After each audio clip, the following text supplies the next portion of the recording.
Alors, l'objectif, ça va être de mesurer la performance de nos commerciaux. Vous avez vu, là, il y a les commerciaux, hein. Et puis, dans ces commerciaux, ils ont réalisé des ventes qui apparaissent ici sur le trimestre. Et donc, notre objectif, ça va être de dire quels sont les vendeurs qui ont réalisé un objectif, hein, qu'on va se fixer ensemble, hein. Je vais vous mettre une petite zone de texte que vous compreniez. Donc, l'objectif, c'est quels sont les commerciaux qui ont rempli un objectif qui va être un chiffre d'affaires supérieur à 150 000 euros. Voilà. Ça va être ça leur objectif trimestriel, de faire un chiffre d'affaires supérieur à 150 000 euros. Et alors, on va essayer de valoriser ça.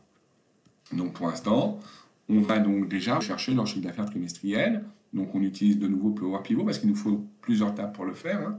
Donc on va sur Power Pivot, dans Gérer. Là, vous avez vos tables, hein, les trois tables. Et ici, encore une fois, on va faire un tableau croisé dynamique.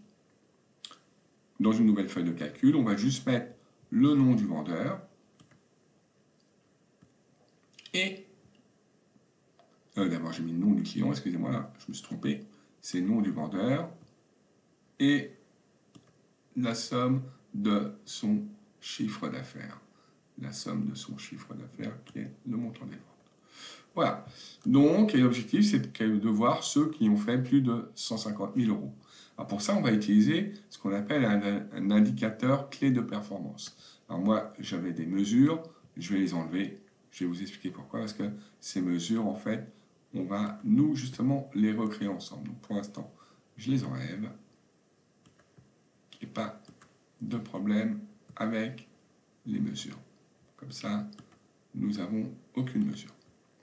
Donc, en fait, je vais utiliser ce qu'on appelle un indicateur de performance.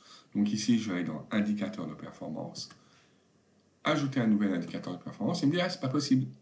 Parce que justement, vous ne disposez d'aucune mesure. C'est-à-dire qu'il ne veut pas comparer par rapport à la somme qui a été faite sur le tableau croisé dynamique. Donc là, c'est un peu plus complexe. Il va falloir aller dans Power Pivot. Et dans Power Pivot, on va aller créer ici ce qu'a fait en fait le tableau croisé dynamique, c'est-à-dire un calcul. Donc par défaut, votre tableau Power Pivot, il est comme ça. Votre table Power Pivot. Vous allez rajouter ici l'onglet zone de calcul. Et comme ça, ici, vous mettez où vous voulez. Mais le mieux, ça va être en dessous de la colonne nécessaire. On veut faire la somme des ventes. Donc il faut toujours mettre du texte pour comprendre ce qu'on fait. Donc par exemple, on peut mettre total. Vous avez vu, ça apparaît là au moins. Total des ventes. Et puis ici, deux petits points pour dire que vous avez fini le texte et égal pour commencer la formule. Alors, Power Pivot, c'est géré en anglais. Donc, la somme des ventes, faut utiliser l'opérateur qui s'appelle sum. Sum, et puis après, vous sélectionnez. Et là, vous avez tous les champs qui apparaissent de votre modèle. Donc, vous, c'est la somme du montant des ventes. Voilà. Et on fait ça. Et donc, vous validez, ça apparaît en bas. L'avantage, c'est que là, on a créé une mesure, donc ça va pouvoir permettre maintenant de la comparer par rapport à notre objectif. Et dans Excel, maintenant, dans votre tableau croisé dynamique, eh bien, vous avez cette mesure qui apparaît ici, fx, et on va la rajouter ici. D'accord? Voilà. Donc, conclusion, on a les ventes, ça ne sert à rien qu'on les ait deux fois. Celle-là ne nous intéresse plus, parce que de toute façon, on ne peut pas la comparer. Pour comparer avec un indicateur de performance KPI, il faut faire une mesure. Donc ça, on l'enlève, la somme du montant des ventes. Ça n'a aucun intérêt. Si vous voulez améliorer celle-là, vous pouvez. Hein, si vous voulez la mettre en euros, vous allez dessus, clic droit, paramètres de champ de valeur, et vous mettez format monétaire. Non. OK. Est-ce qu'on va pouvoir maintenant réaliser notre KPI? Donc on va aller dans les indicateurs clés de performance. OK. Nouvel indicateur de performance KPI. Et là, il accepte. Total des ventes. Alors, est-ce qu'on a par rapport à une cible? Non. Nous, c'est par rapport à une valeur absolue. Je vous rappelle, on veut que chaque commercial fasse au moins 150 000 euros. Donc, l'objectif, c'est d'atteindre 150 000 euros. Voilà. Et là, on va dire que c'est nous qui allons décider des indicateurs, hein. Et des couleurs de l'indicateur. S'il ne les atteint pas, il n'apparaît pas du tout en vert. Hein. Donc, en dessous de 150, il n'est pas en vert. Et s'il n'est pas au moins à 100 000, eh ben, il est vraiment mauvais et il sera donc en rouge. Et entre 100 000 et 150 000, il sera en jaune. Voilà. On prend celui que vous voulez, qui vous intéresse, par exemple celui-là, OK, et on fait OK. Une nouvelle colonne va apparaître. Bof, elle n'est pas terrible. Hein. 1, 0, 1, 0, c'est pas terrible ça. Donc, conclusion ici, vous voyez, on a quelque chose qui est apparu. Maintenant, c'est l'indicateur KPI. Vous allez le voir, il est ici, hein, en bas, total des ventes, avec la fonction, la mesure hein, qui apparaît ici. Et puis après, la finalité, on pourrait le mettre. La finalité, c'est quel était l'objectif 150 000. On peut le mettre. Voilà, comme ça, on l'a. Et après, l'état. Et là, l'état, c'est ce qui apparaît comme ça. Vous voyez. Et si vous décochez l'état, une première fois, il n'apparaît plus. Et si vous le recochez, là, il apparaît beaucoup mieux. Ouais, beaucoup mieux. Personne n'est en rouge, parce que personne n'est en dessous de 200 000 euros. Qui est plus faible, il y a des gens qui sont à 120 000, 130, bah vous voyez ce qu'on va faire pour qu'on ait du rouge. On va retourner dans un indicateur de performance, on va gérer le KPI, total des ventes, on va le modifier, et ici on va dire qu'en fait, vous êtes en rouge si vous n'avez pas atteint au moins 135 000. Voilà, on fait OK, on ferme, et voilà. Et là, vous avez vu, ça s'est actualisé tout seul, et vous avez donc maintenant des salariés, des commerciaux qui sont en rouge. Voilà, donc ça, le KPI, vous pouvez le faire que si vous avez une mesure. Après, on peut aussi comparer un KPI avec deux mesures différentes. Donc pour ça, par exemple, je vais rajouter une nouvelle information dans Vendeur. Ici, je vais rajouter quelque chose. Ça va être une colonne supplémentaire. Hein, je vais l'intégrer ici. Je vais dire, on va l'appeler l'objectif. Parce qu'on pourrait avoir des objectifs différents selon chaque vendeur. Par exemple, d'accord? Donc là, on va dire 120 000, 123 000, voilà. Ah, oui, c'est un format date, c'est pas terrible. Hein. Donc, je vais mettre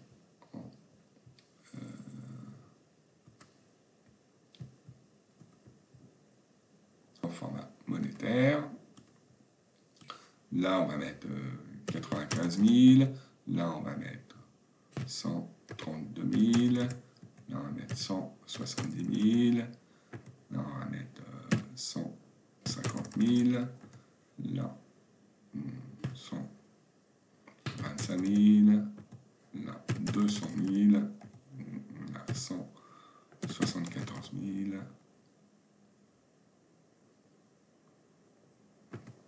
Là, 100, 200, c'est beaucoup. 169 000.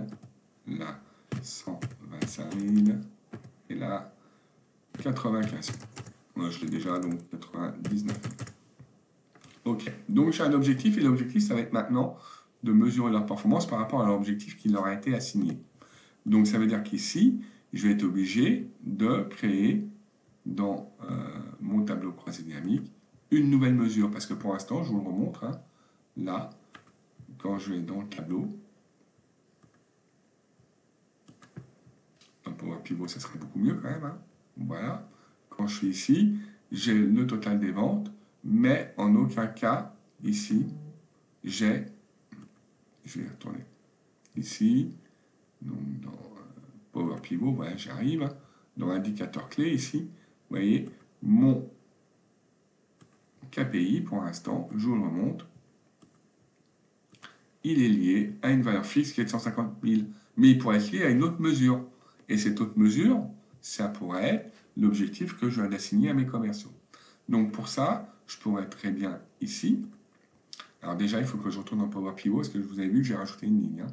Donc ici, dans Power Pivot, dans la colonne vendeur, je vais faire donc actualiser.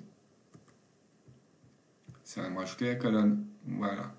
Ah, pas terrible, parce qu'il l'a rajouté. Ah non, c'est bon. Objectif, il l'a bien rajouté. C'est bon. Conclusion maintenant. Dans Excel, logiquement, dans ce tableau croisé dynamique, l'objectif apparaît. Donc ici, l'objectif, je pourrais le mettre. Mais encore une fois, comme ce n'est pas une mesure, eh ben, je ne peux pas le comparer pour faire un KPI. Donc, en conclusion, ici, il faut que je retourne sur Power Pivot et qu'ici, je dise que je veux donc faire une mesure sur l'objectif. Alors, on pourrait prendre directement, là, on se met ici, et on peut prendre, encore une fois, on peut l'appeler donc, faut pas l'appeler objectif, parce que la colonne s'appelle objectif. Donc on va l'appeler cible, cible à obtenir, par exemple, cible à atteindre, là, 2 points, etc. Et alors là, on va mettre quoi? Honnêtement, comme il n'y a qu'une seule valeur à chaque fois, si vous mettez somme, si vous mettez moyenne, etc., ça va marcher. Donc là, on peut par exemple mettre somme, puisque de toute façon, ça va marcher. Somme de tout ça. Somme donc d'objectif. Ça va apparaître ici. OK. Et puis donc maintenant, dans mon tableau croisé dynamique, eh bien, vous devriez le retrouver dans vendeur. La mesure FX. Voilà. Cible à atteindre. Donc je vais la rajouter. OK. Bon, c'est un peu le bazar, il y a plein de choses. Donc déjà, on peut supprimer certaines colonnes qui ne nous intéressent plus, comme somme des objectifs par exemple. Donc on va l'enlever. Voilà, donc on a bien total des ventes, ça c'était le KPI de départ, et la cible à atteindre. Alors si on veut que ce soit plus clair, peut-être on va mettre comparaison cible à atteindre, total des ventes à côté. Vous avez vu que pour l'instant, donc Mme Bellegarde, elle apparaît en vert alors qu'elle n'a pas atteint son objectif, parce que le KPI n'est pas bon. Donc, on pourrait en recréer un autre, un nouvel indicateur de KPI, sauf que si j'en recrée un, je ne peux pas reprendre la valeur du total des ventes, parce qu'il est déjà utilisé pour un KPI existant. Donc je ne peux que comparer par rapport à la cible à atteindre, ce que je ne veux pas, parce que l'objectif c'est d'atteindre justement cette cible. Donc je dois comparer l'indicateur de performance qui est lui le total des ventes. Donc il y a deux possibilités. Soit je modifie ce KPI, soit je le supprime pour en recréer un. Alors je vais vous proposer les deux. Donc le premier, ça va être de le modifier. Donc je vais aller dans l'indicateur de performance clé. Je vais gérer les KPI et celui-là, donc je vais le modifier. Et donc plutôt que d'avoir une valeur absolue, je vais avoir une mesure. Et je compare bien le total des ventes à la mesure qui est cible à atteindre. Voilà. Vous avez vu que là, c'est pas terrible. Donc là, je peux rechanger. Je clique n'importe où, parce que là, il ne comprend pas en fait par rapport aux modifications que je vais faire. Là, je peux mettre changer complètement et revenir en arrière pour retomber sur quelque chose de classique. Par contre, évidemment, comme la cible à atteindre est différente pour tout le monde, il peut gérer son indicateur de performance que par rapport à des pourcentages. Donc ce que je vous propose, c'est ici d'évoluer les pourcentages. Si on atteint, on est à 100%, et si on est à moins de 90%, on sera en rouge. Voilà. Et dans ces cas-là, on fait OK, et on va voir ce que ça nous donne.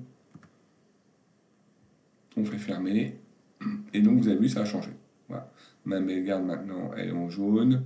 Monsieur Damancourt, lui, est en rouge, etc. Et certaines autres collègues sont en vert. Voilà. Donc là, j'ai modifié le KPI existant. Si j'avais voulu en créer un, il aurait fallu que je supprime le premier. Pourquoi? Parce qu'il utilise déjà le total des ventes comme indicateur. Donc dans ce cas, il aurait fallu que j'aille dans indicateur de performance, gérer les KPI, celui-là, le supprimer, et en recréer un, en disant, ici j'ai deux possibilités, donc c'est le total des ventes, qui doit être comparé à une mesure qui est cible à atteindre, et là je remets mes pourcentages, qui étaient prévus tout à l'heure. Et ça va me donner exactement le même résultat. Voilà. Voilà. Et je fais fermer. Et là, vous avez vu, il apparaît comme ça, parce qu'évidemment, il n'est pas bon. Donc ici, je retourne dessus. Il s'appelle total des ventes. Et là, c'est l'ancien total des ventes. Donc je dois avoir maintenant deux fois le KPI. Donc d'avoir le premier j'en ai plus besoin, je le supprime. Et le deuxième, qui est donc total des ventes ici, je ici désélectionne et je resélectionne et il apparaît comme ça. Voilà. J'aurais pu mettre la finalité à côté qui était l'objectif à atteindre. Voilà, donc là c'était pour vous montrer un petit peu comment on peut gérer des indicateurs de performance. Vous remarquerez que là, l'indicateur ici, il faut que j'aille dessus peut-être, puisque là, il n'apparaît pas exactement comme je voulais. Hop, c'était comme ça au départ. OK. Et là, je fais fermer. Il n'a pas été modifié. Je fais état une fois, état deux fois, et il est modifié. Voilà. Donc c'était un peu pour vous montrer comment on gère des indicateurs de performance sur un tableau croisé dynamique. Encore une fois, on ne peut le faire qu'avec Excel et avec Power Pivot, évidemment, surtout Power Pivot. Et derrière, il faut créer des mesures pour pouvoir gérer ces indicateurs de performance, puisque les indicateurs de performance sont liés à des mesures. Et des mesures, on l'a vu, c'est des formules de calcul que l'on fait dans Power Pivot. J'espère que ça aura été utile et je vous souhaite bon courage. À bientôt. Au revoir.